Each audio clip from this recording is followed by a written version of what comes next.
آباد رضا اس چمنستان کرم کی کیا بات رضا اس چمنستان۔ قرآن کی ہر بات سچی ہے اور قرآن کی کسی بات کے اندر ہم اپنی من اور مرضی کی بات شامل نہیں کر سکتے۔ اللہ تبارک و تعالی نے ہمیں اپنے عذاب سے آگاہ کیا، اپنے محبوب صلی اللہ علیہ وآلہ وسلم کے ذریعے سے عذاب کو کھول کھول کر کے بیان کیا۔ یہ اسی امت کی خصوصیت ہے کہ اللہ کے رسول صلی اللہ علیہ وآلہ وسلم کو جہنم کا مشاہدہ کرایا گیا، اور جہنم کا مشاہدہ کرانے کے بعد کس کے ساتھ کیا سلوک کیا جائے گا، کس کے ساتھ کس طریقے کا انجام ہوگا، وہ ساری چیزیں اللہ کے رسول صلی اللہ علیہ وآلہ وسلم نے بیان فرمائی۔ احادیث کی مختلف کتابوں کے اندر آپ اس کا مطالعہ کر سکتے ہیں، آپ اس کو پڑھ سکتے ہیں۔ آپ اندازہ فرمائیں، اللہ کے بندوں، اللہ رب العزت ارشاد فرماتا ہے ان عذاب ربک لواقع ما له من دافع، کہ بے شک تیرے رب کا عذاب واقع ہو کر رہے گا۔ یہ جو ہمارے دل و دماغ کے اندر چلتا ہے کہ مولانا اللہ کریم ہے، اللہ رحیم ہے، اللہ ستار ہے، اللہ غفار ہے، ہم کچھ بھی کریں جنت میں چلے جائیں گے، یقیناً اللہ کریم بھی ہے، رحیم بھی ہے، ستار بھی ہے، غفار بھی ہے، لیکن اسی نے فرمایا ان عذاب ربک لواقع، کہ بے شک تیرے رب کا عذاب واقع ہو کر رہے گا۔ اور پھر اس کے بعد فرمایا ما لہ من دافع، کہ اللہ اکبر، تیرے رب کی عذاب سے تجھے کوئی بچا نہیں سکتا۔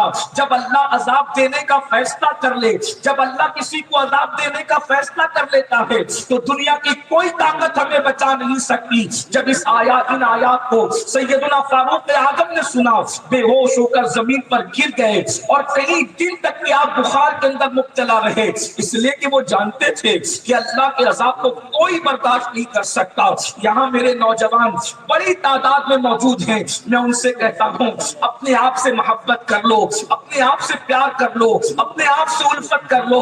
میرے بھائیوں اور میری بہنیں بھی اگر یہاں موجود ہیں، میری ان سے گزارش ہے، اللہ اکبر، ہمارا یہ چھوٹا سا وجود، 5 سے 6 فٹ کا وجود، اللہ اکبر، جو نہ مچھر کے ڈنک کو برداشت کر سکتا ہے، نہ مکھی کے ڈنک کو برداشت کر سکتا ہے، نہ سردی کو برداشت کر سکتا ہے، نہ گرمی کو برداشت کر سکتا ہے، نہ بارش کو برداشت کر سکتا ہے۔ ذرا غور کرو، وہ جہنم کے دہکتے ہوئے شعلے، وہ اللہ کا دردناک عذاب جس کے اندر اگر پہاڑوں کو ڈال دیا جائے تو پہاڑ پگھل جائیں۔ ذرا غور کریں، یہ کسی مولوی صاحب نے تو نہیں کہا، یہ کسی مفتی صاحب نے تو نہیں کہا، یہ کسی پیر صاحب نے تو نہیں کہا، یہ مصطفیٰ جان رحمت کی زبان ہے۔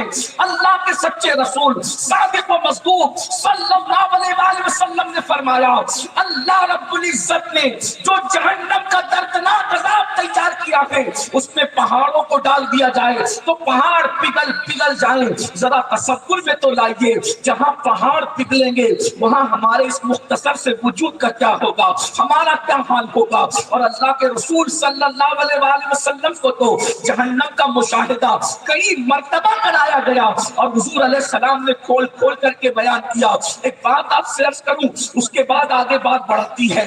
حضور علیہ السلام نے بتایا کہ میں نے جہنم کے اندر اس طریقے سے کے لوگوں کو دیکھا، اس طریقے کے لوگوں کو دیکھا۔ ابھی آگے میں آپ کے سامنے روایتیں پڑھتا ہوں، لیکن اس سے پہلے ایک بات کہتا ہوں، اسی زمین کے اوپر کلمہ پڑھنے والوں میں کچھ ایسے بھی لوگ ہیں جو کہتے ہیں کہ رسول اللہ دیوار کے پیچھے کی خبر نہیں رکھتے۔ اب میں ان سے پوچھنا چاہتا ہوں، ہم اپنے جلسوں میں یہ بھی کہتے ہیں کہ رسول اللہ نے سود خوروں کو اس حالت میں دیکھا، زنا کرنے والوں کو اس حالت میں دیکھا۔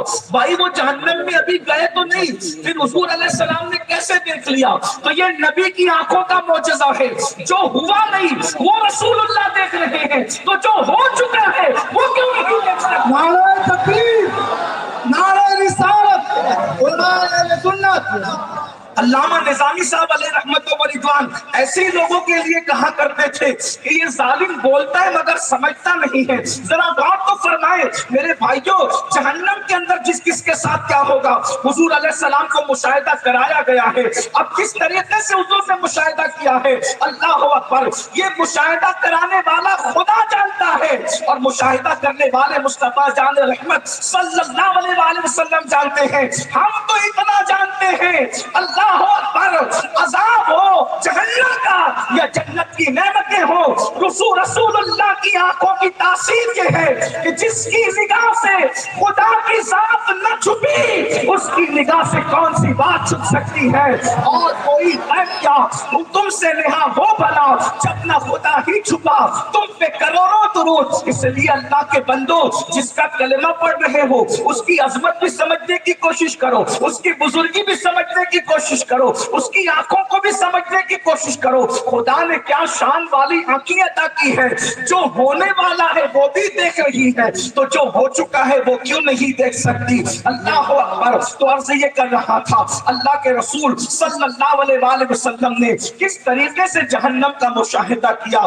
ہم حضرت موسیٰ علیہ السلام کی زندگی میں یہ نہیں پڑھتے کہ انہوں نے اتنی تفصیل سے جہنم کا عذاب بیان کیا ہو. حضرت عیسیٰ کی زندگی میں یہ نہیں پڑھتے کہ انہوں نے اتنی تفصیل سے جہنم کا عذاب بیان کیا ہو. یہ میرے نبی کی شان ہے. اللہ اکبر. اب آئیے حضور علیہ السلام اپنی امت پر کرم کرتے ہوئے، اپنی امت پر رحم کرتے ہوئے، اپنی امت پر احسان کرتے ہوئے ان کو آگاہ کر رہے ہیں. اللہ کے سچے رسول صادق و مصدوق مصطفیٰ کریم صلی اللہ علیہ وآلہ وسلم مختلف عذاب بیان کرتے ہیں. میرے آقا فرماتے ہیں کہ ہمیں جب جہنم کا مشاہدہ کرایا گیا تو ہم نے کیا دیکھا. اللہ اکبر. جہنم کے اندر کچھ لوگ ہیں جن کے جبڑوں کو آگ کی کینچی سے کاٹا جا رہا ہے، جبڑے آگ کی کینچی سے کاٹے جا رہی ہے. اللہ اکبر. یہ جہنم کی آگ کی کینچی ہے، اس کو دنیا کی کینچی نہ سمجھنا.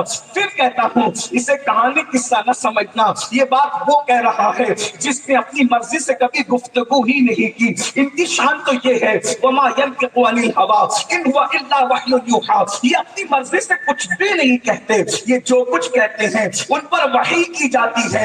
بلکہ یوں کہہ لیں زبان ان کی ہے، کلام خدا بند قدوس کا ہے. اللہ اکبر. ذرا غور فرمائیں. آقا علیہ الصلوۃ والتسلیم فرماتے ہیں جہنم کے مشاہدے کے درمیان جبڑوں کو کینچی سے کٹتا ہوا دیکھا. وہ بھی کینچی کون سی تھی؟ جہنم کی آگ کی بنی ہوئی کینچی، لوہے کی نہیں، تانبے کی نہیں، پیتل کی نہیں، وہ بھی جہنم کی آگ کی. جو جانتے ہیں وہ جانتے ہیں، جو نہیں جانتے وہ غور سے سن لیں. یہ جہنم کی آگ کیا ہے؟ علماء سے پوچھے تو علماء بتائیں گے، صوفیاء سے پوچھو تو صوفیاء بھی بتائیں گے. اور الحمدللہ ہمارا اسٹیج وہ اسٹیج ہے جہاں پر درسگاہ بھی موجود ہے اور حضرت احمد بابا کی شکل میں، نبیر سرکار برہان پور کی شکل میں خانقاہ بھی موجود ہے. الحمدللہ یہ اہل سنت کا طرز امتیاز ہے کہ یہاں درسگاہ اور خانقاہ ساتھ ساتھ چلتی ہے، اور جہاں درسگاہ اور خانقاہ ساتھ ساتھ چلتی ہے وہاں پر گمراہی کا اندیشہ نہیں ہوتا. تو عرض یہ کر رہا تھا اللہ کے بندو، اللہ اکبر. دنیا کی آگ سے 70 درجہ زیادہ حرارت جہنم کی آگ میں ہے. اور دنیا کی آگ جلتی ہے، اس میں روشنی بھی ہے، اس میں اجالا بھی ہے، مگر جہنم کی آگ میں روشنی نہیں ہے، جہنم کی آگ میں اجالا نہیں ہے. اللہ کے رسول علیہ الصلوۃ والتسلیم نے فرمایا جبڑے کاٹے جا رہے تھے، ان کے جبڑے چیرے جا رہے تھے آگ کی کینچیوں سے. پوچھا جبریل یہ کون لوگ ہیں؟ جبریل امین عرض کرتے ہیں یا رسول اللہ صلی اللہ علیہ وآلہ وسلم یہ آپ کی امت کے وہ لوگ ہیں جو کہتے تو تھے مگر کرتے نہیں تھے. یعنی وہ کیفیت یا ایھا الذین آمنوا لما تقولون ما لا تفعلون. اے ایمان والو وہ کیوں کہتے ہو جس پر خود عمل نہیں کرتے. ہم اپنے بچوں کو کہتے ہیں نا بیٹا نماز پڑھو، ہم نے بھی کبھی نمازیں پڑھی ہیں. بیٹا نشے سے بچو، ہم بھی بچتے ہیں. بیٹے جھوٹ سے بچو، ہم بھی بچتے ہیں.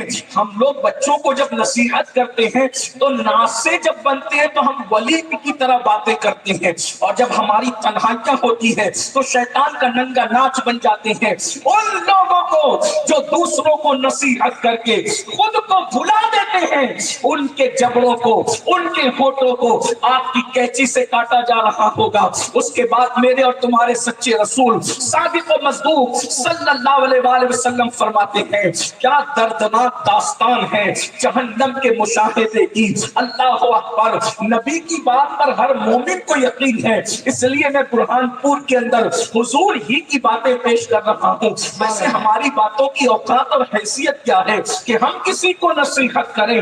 ہم کروڑ مرتبہ اللہ اکبر، ہمیں نصیحتوں کی ضرورت ہے، ہم کسی کو کیا نصیحت کر سکتے ہیں؟ یہ حضور کی نصیحتیں ہیں، یہ حضور علیہ السلام کا بیان ہے۔ وہ سخن ہے جس میں سخن نہ ہو، وہ بیان ہے جس کا بیان نہیں۔ میرے اور تمہارے آقا فرماتے ہیں، ہم نے جہنم میں مشاہدہ کیا، اللہ اکبر، جہنم کا جب ہم نے مشاہدہ کیا تو دیکھا کہ جہنم کی آگ کا پگھلایا ہوا سیسا، شیشہ نہیں سیسا، شیشے میں اور سیسے میں فرق ہے۔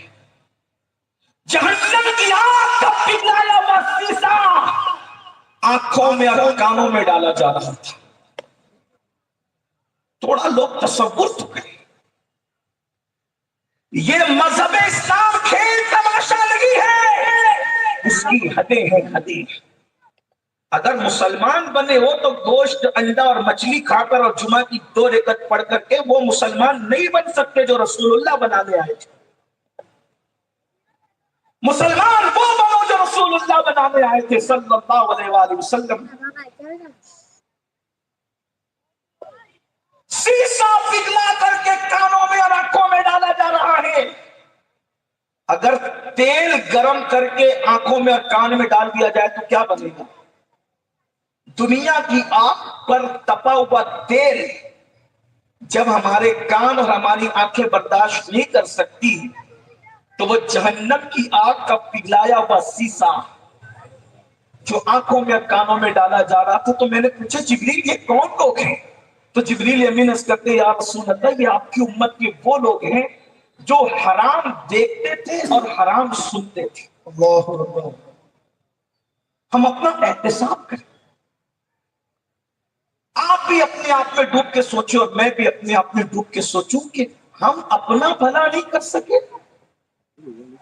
ہم اپنے آپ کو جہنم کی آگ سے اور اللہ کے عذاب سے بچا نہ سکے، جبکہ قرآن پکار پکار کر کہہ رہا ہے قُوْ أَنفُسَكُمْ وَأَهْلِكُمْ نَارًا۔ اے ایمان والو، اپنے آپ کو بھی جہنم کی آگ سے بچا لو، اپنی اولاد کو بھی جہنم کی آگ سے بچا لو۔ اللہ اکبر، آج اپنی آنکھوں کا استعمال کہاں کر رہے ہیں؟ ذرا غور تو کریں۔ بہت معذرت کے ساتھ ہم سب اپنے آپ کو فرشتوں سے کم نہیں سمجھتے، ولی اور قطب اور ابدال سے کم نہیں سمجھتے۔ جب ہوٹلوں پر بیٹھتے ہیں تو اپنی ڈسکس سننے سے تعلق رکھتی ہے، شادیوں میں بیٹھتے ہیں گفتگو کا معیار ہی کچھ جدا ہوتا ہے، لیکن اللہ اکبر، میرے آقا علیہ الصلوۃ والتسلیم کے غلاموں، آنکھوں سے ہم کیا دیکھتے ہیں؟ جن جو حرام چیزیں دیکھے گا، حرام چیزیں۔ میں تو ابھی آپ کے سامنے اتنی بات رکھوں، حضرت سیدنا سلمان فارسی رضی اللہ تعالیٰ کا قول ہے، حضرت سلمان فارسی کہتے ہیں میں 70 مرتبہ زندہ کر کر کے مارے جانے کو پسند کرتا ہوں۔ 70 مرتبہ میری تمنا ہے کہ مجھے زندہ کر کر کے مار دیا جائے، زندہ کر کر کے مار دیا جائے، زندہ کر کر کے مار دیا جائے، مگر ایک مرتبہ میں کسی کی ننگی ران کو نہیں دیکھنا پسند کرتا۔ تھوڑا تصور کریں، سیدنا سلمان فارسی کے قول پر ذرا توجہ کریں۔ راتوں کی تاریکیوں میں اپنی آنکھوں کو آوارہ کرنے والے جوان، راتوں کی تنہائیوں کے اندر آنکھوں کو آوارگی کی نظر کر دینے والے جوان، عورتوں پر پاک کی نظریں ڈال کر ہر عورت کو للچائی کی نظر سے دیکھنے والے جوان، اللہ اکبر، ذرا تصور تو کریں، کسی کا کچھ نہیں بگاڑ رہے ہو، اپنے آپ کو تباہ کر رہے ہو، اپنے آپ کو برباد کر رہے ہو۔ کیا تمہارے مذہب کی تعلیم نہیں ہے قُلْ لِلْمُؤْمِنِينَ يَغُضُّوا مِنْ أَبْصَارِهِمْ، اے محبوب مومنوں کو حکم دے کہ وہ اپنی نگاہوں کو نیچی رکھے۔ اپنا مذہب تو نگاہوں کو نیچی رکھنے کا حکم دیتا ہے، یہ چکر مکر دیکھنے کے لیے ہمیں اجازت نہیں ہے۔ آنکھوں کی حفاظت کرو، نگاہوں کی حفاظت کرو۔